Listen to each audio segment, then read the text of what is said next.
You know, think about the last time you bought a really big ticket item. I mean, like a car, a major appliance, Hmm. maybe a high-end laptop.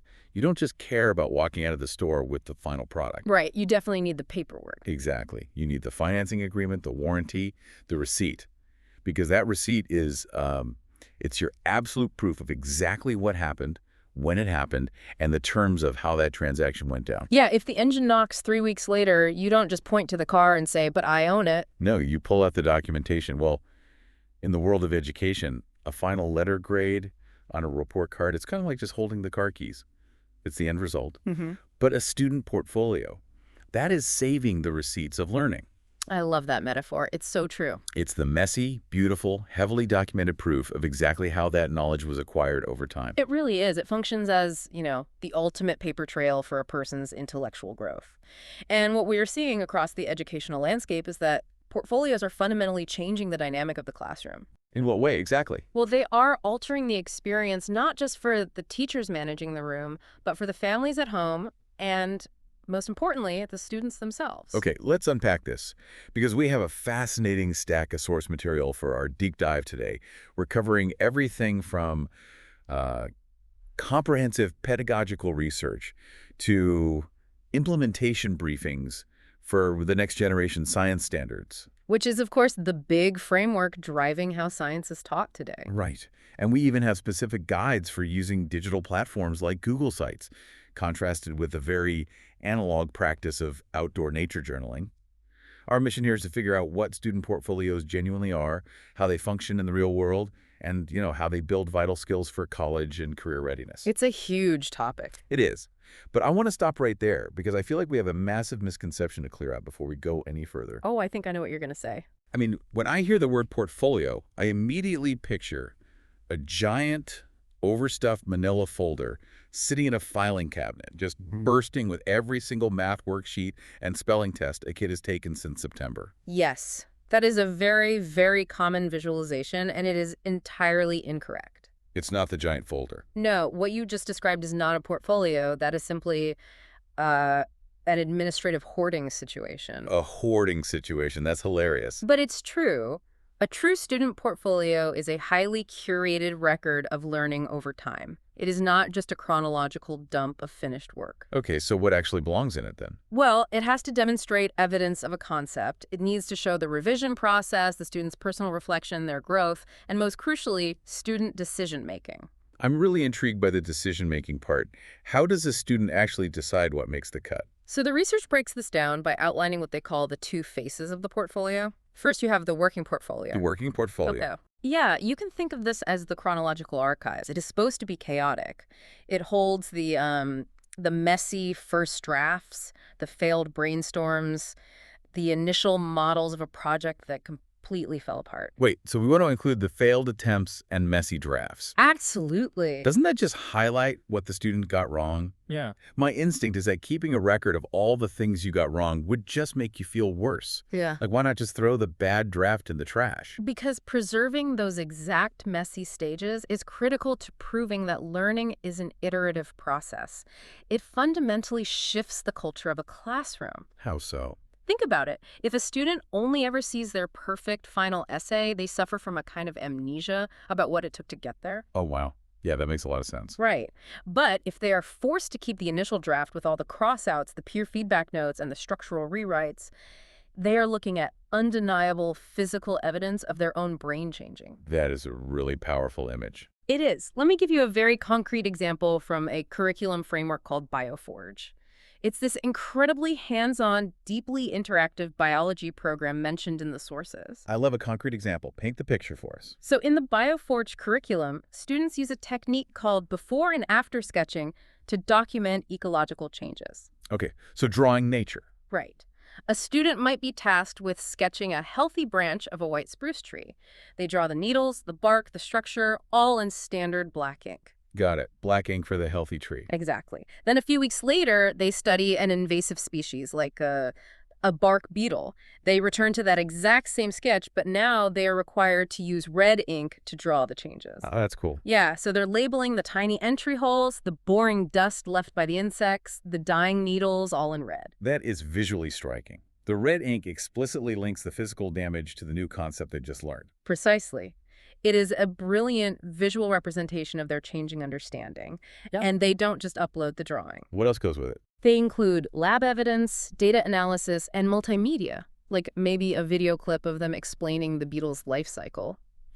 But the most important element they must add is the student reflection. The reflection. Why is that the most important part? Because without a written or recorded reflection explaining what an artifact actually demonstrates, a piece of evidence is just a random sketch of a tree. The reflection is the anchor. It ties the artifact to the specific learning standard. Which makes me think there's a profound psychological shift happening here. When a student has to sit down, look at the red ink drawing, and write a caption explaining why it proves they understand ecology. They aren't just memorizing facts anymore. Exactly. They're deeply engaging with their own learning process. What's fascinating here is the rapid development of metacognition. That is, the psychological term for thinking about one's own thinking. Metacognition. Yep. When a student engages in that reflection process, they are performing deep self-assessment. They are identifying their own gaps in knowledge and setting goals for the next project. Researchers call this building learner agency. It's like the difference between reading a 1-star or 5-star restaurant review on your phone versus actually standing in the hot kitchen, watching the head chef chop the onions, sear the meat, and experiment with the recipe. That is a phenomenal way to look at it. I mean, one is just an arbitrary rating that tells you nothing about the food. Yeah. The other is understanding the actual mechanics of how the meal was constructed. Portfolios shift the student's internal focus from merely doing work to demonstrating mastery. When a student feels like they're building a case for their own intelligence, the assessment feels authentic. So it doesn't feel like a high-stakes, stressful compliance test where they just fill in a bubble. Exactly. And this agency ripples out to everyone involved in the school ecosystem. For administrators, portfolios provide visible, undeniable evidence that standards are actually being met. And for teachers, it opens the door to really powerful student-led conferences. I can only imagine how much better the dinner table conversations are at home, too. Oh, absolutely night and day. Because normally, a family looks at a static piece of paper, like a report card that just says B+ in science. What does that even mean? Right. It doesn't tell you what they actually did. But with a portfolio, the student can sit down with their parents, pull up their digital site, and say, hey, look at this video of the ecosystem model I built. Here's where the water pump failed, and here is the schematic I drew to fix it. It gives families a real-time, transparent window into their child's actual progress. It does. But, we also have to acknowledge the elephant in the room here. Which is? If you're a teacher listening to this deep dive right now, your blood pressure might be spiking. Oh, sure. The workload fear. Yeah, because this sounds highly effective, but it also sounds like a catastrophic avalanche of grading. I mean, the administrative swamp. Yes, that is the immediate concern for most educators. I'm trying to picture a 13-year-old actually doing this. My instinct is that a middle schooler is just going to dump 50 blurry, uncaptioned photos from their phone into a Google folder, call it a day, and say, here, grade this. And that would be a nightmare. But the absolute secret to surviving and thriving with portfolios is establishing a practical, automated weekly routine. Okay, what does that routine look like? The research outlines a very clear cycle that must become classroom muscle memory. It goes like this: select, organize, reflect, revise, tag, and finally, publish or save. Select, organize, reflect, revise, tag, publish. Got it. And here is the most crucial takeaway for teacher sanity. Educators do not need to grade every single upload. They do not become the classroom's website managers. Oh, thank goodness. So the teacher isn't acting like a private detective hunting through 50 blurry photos of a ceiling and a beaker to find the learning. Exactly the opposite. The pedagogical value lies in the curation. It is the student's job to evaluate their own work against a rubric and select the strongest evidence. That puts the responsibility right back on the kid. Right. And to enforce this, successful classrooms use what are called reflective tags. Reflective tags, what are those? These are short, highly atomized annotations. Before a student can submit an artifact, they have to answer a specific prompt attached to it. Things like, what did I learn from this artifact? Or how does this piece of evidence specifically prove I met the standard for understanding chemical reactions? Okay, so it forces the student to justify the upload. You can't just throw up a photo of a bubbling beaker. Exactly. You have to write a tag explaining that the bubbles indicate a gas was released, which proves a chemical change occurred. Correct. And to manage the actual grading load, teachers set what's called a mastery threshold. A mastery threshold. That sounds a bit academic. How does that actually function in a normal classroom? Yeah. Think of it like this. Instead of asking a student to prove they understand a concept 20 different times on 20 different worksheets, Which is exhausting for everyone. totally exhausting. A mastery threshold dictates that a student only needs to submit exactly 3 remarkably strong artifacts to prove competency in a specific standard. The system prioritizes quality over quantity. Ah, I see.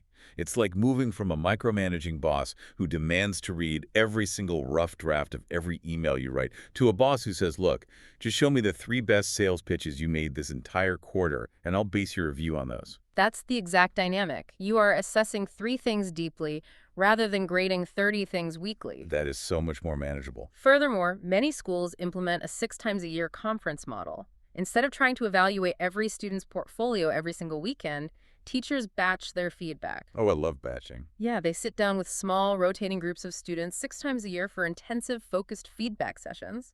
Okay, so we have the mechanics down. We know what goes in it and how to manage the workload. But where does this physically, or I guess digitally, live? Well, the medium is incredibly important here. Because as I go through these sources, it seems like the research heavily pushes for going digital when device access and bandwidth permit. Why the strong preference for digital platforms over the classic 3-ring binder?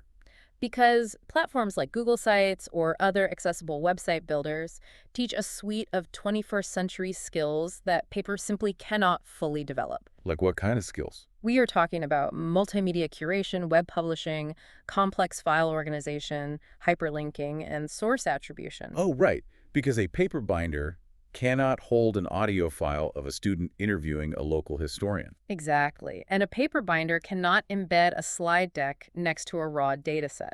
You really need digital tools to combine text, images, audio, video, and data all in one place. And here's where it gets really interesting. One of the most compelling digital integrations mentioned in the sources is the concept of digital badges. Yes, digital badging essentially turns the portfolio into a verifiable, highly detailed resume for a young learner.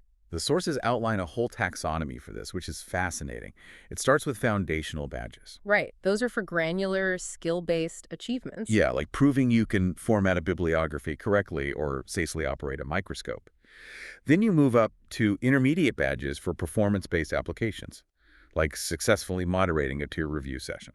And finally, you have meta badges. These are cumulative. So if you earn all the foundational and intermediate badges for researching, drafting, and citing, you unlock the meta badge for the entire research process. That gamification aspect is brilliant. And because these badges are digital, they are portable. They travel with the student from grade to grade. They do. But beyond the technical skills and the badging, building a digital portfolio forces a student to reckon with their digital identity. They have to make active decisions about privacy. They have to learn audience awareness. Audience awareness is huge. I mean, when a middle schooler is just handing a crumpled piece of lined paper to their teacher at a desk, the audience is an audience of one. The stakes are incredibly low. Very low. But when they are publishing a curated Google site, the audience widens dramatically. They know their peers might see it, the community might view it during an exhibition night, or, it could even be evaluated for high school or college admissions. Knowing that an external audience is watching acts as a natural quality control mechanism. It inherently elevates the level of effort. But we need to pause for a serious reality check here. Let's do it. We can talk about Google Sites and multimedia curation all day, but not every student has high-speed internet at home. Many students learn in low bandwidth, rural, or historically under-resourced environments. Does pushing this hard for digital portfolios simply leave those kids behind? This brings us to a very careful, highly nuanced discussion about educational equity. The sources do not ignore this reality. Good, because that would be a glaring omission. In fact, they explicitly highlight that paper portfolios remain incredibly necessary in unstable or accessibility-sensitive environments. They look at practices like nature journaling, clipboard methods, and the classic 3-hole punch ritual in a physical binder. The research on nature journaling in Alaska is a brilliant example of this. It really is. They describe students standing in freezing salmon streams, wearing waders, trying to document the ecosystem. I mean, a laptop is entirely useless in that scenario. Oh, absolutely. If you drop a Chromebook in a salmon stream, it's a crisis. But if you have a cheap, unlined notebook and a muddy #2 pencil on a clipboard, you are completely unhindered. And the research notes that using a simple pencil removes what they call art anxiety. Which is a very real thing for a lot of students. A student isn't paralyzed by the fear of ruining an expensive digital canvas. They just draw. A muddy thumbprint on the page just adds to the authenticity of the fieldwork. The sensory reality of that analog work is deeply valuable. However, if we connect this to the bigger picture, the research delivers an unmistakable distinction that educators must internalize regarding equity. What's the distinction? The consensus is this paper access protects students from exclusion now, but digital portfolio instruction protects students from future exclusion. Wow. Paper protects you today, but digital protects your future. That is a precarious line to walk for a school district. It is. The directive is that schools must never shame a student for limited technology access at home. You always meet the student where they are. Right. You don't penalize them for things out of their control. But simultaneously, schools cannot use limited internet access as an excuse to permanently deny students multimedia and digital publishing instruction. Because then they fall behind in the job market. Exactly. If a district just throws up its hands and says, well, our community Wi-Fi isn't great, so we're only going to use paper binders forever, they're doing those students a massive disservice in the long run. Paper-only systems are simply not educationally equivalent to well-supported digital portfolios when it comes to long-term career readiness. So the burden falls on the school. We have to provide equitable device access during school hours. We have to give them the physical tools and the time to build that digital fluency in the classroom. Yes, even if their initial brainstorming happens in pencil on a clipboard in a stream. That makes total sense. And that leads me to another kind of protection. If we are pushing for these digital, public-facing portfolios to protect students' futures, we have a profound responsibility to protect them right now in the present from digital risks. Building the safeguards is entirely non-negotiable. You cannot simply unleash a classroom of middle schoolers onto the open internet and tell them to start publishing websites. Yeah, that sounds like a recipe for disaster. Yeah. So where do we start? First and foremost is the issue of privacy. Schools must ensure strict compliance with federal laws like FERPA, which protects a student's educational records, and COPPA, which strictly regulates data collection for children under 13.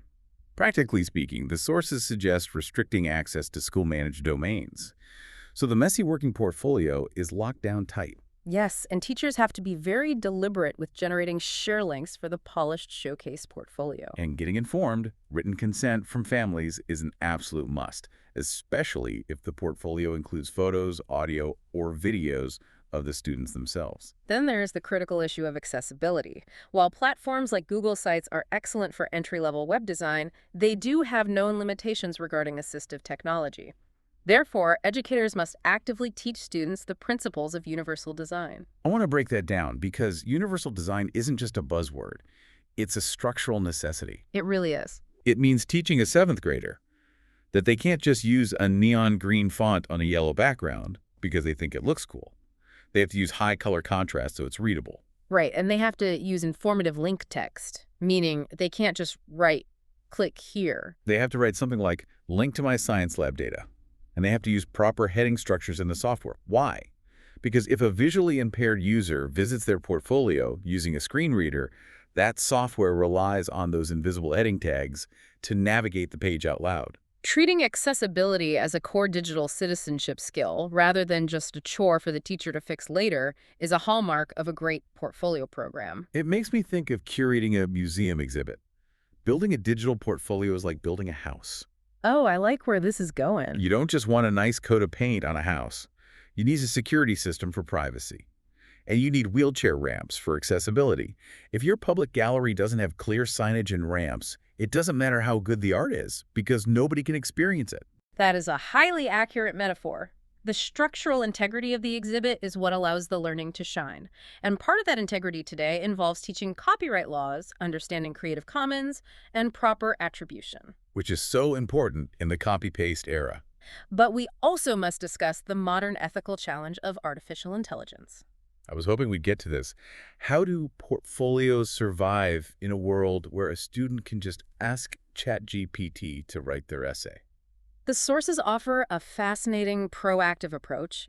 Instead of engaging in a futile attempt to ban AI outright, innovative classrooms use it for authentic assessment by flipping the script. Flipping the script. Give me an example. Well, a teacher might intentionally have a student generate an explanation of a complex scientific phenomenon using an AI tool. The- Let's say they ask the AI to explain an exothermic chemical reaction. Okay, sure. The AI might hallucinate a fact, claiming the reaction always changes the color of the liquid. And then what does the student do? The student's task is to use the primary evidence they gathered in their own portfolio to critique the AI. Well, that's clever. Yeah, they pull up the video they recorded of their own lab experiment, which clearly shows a massive temperature spike on the thermometer, but no color change in the beaker.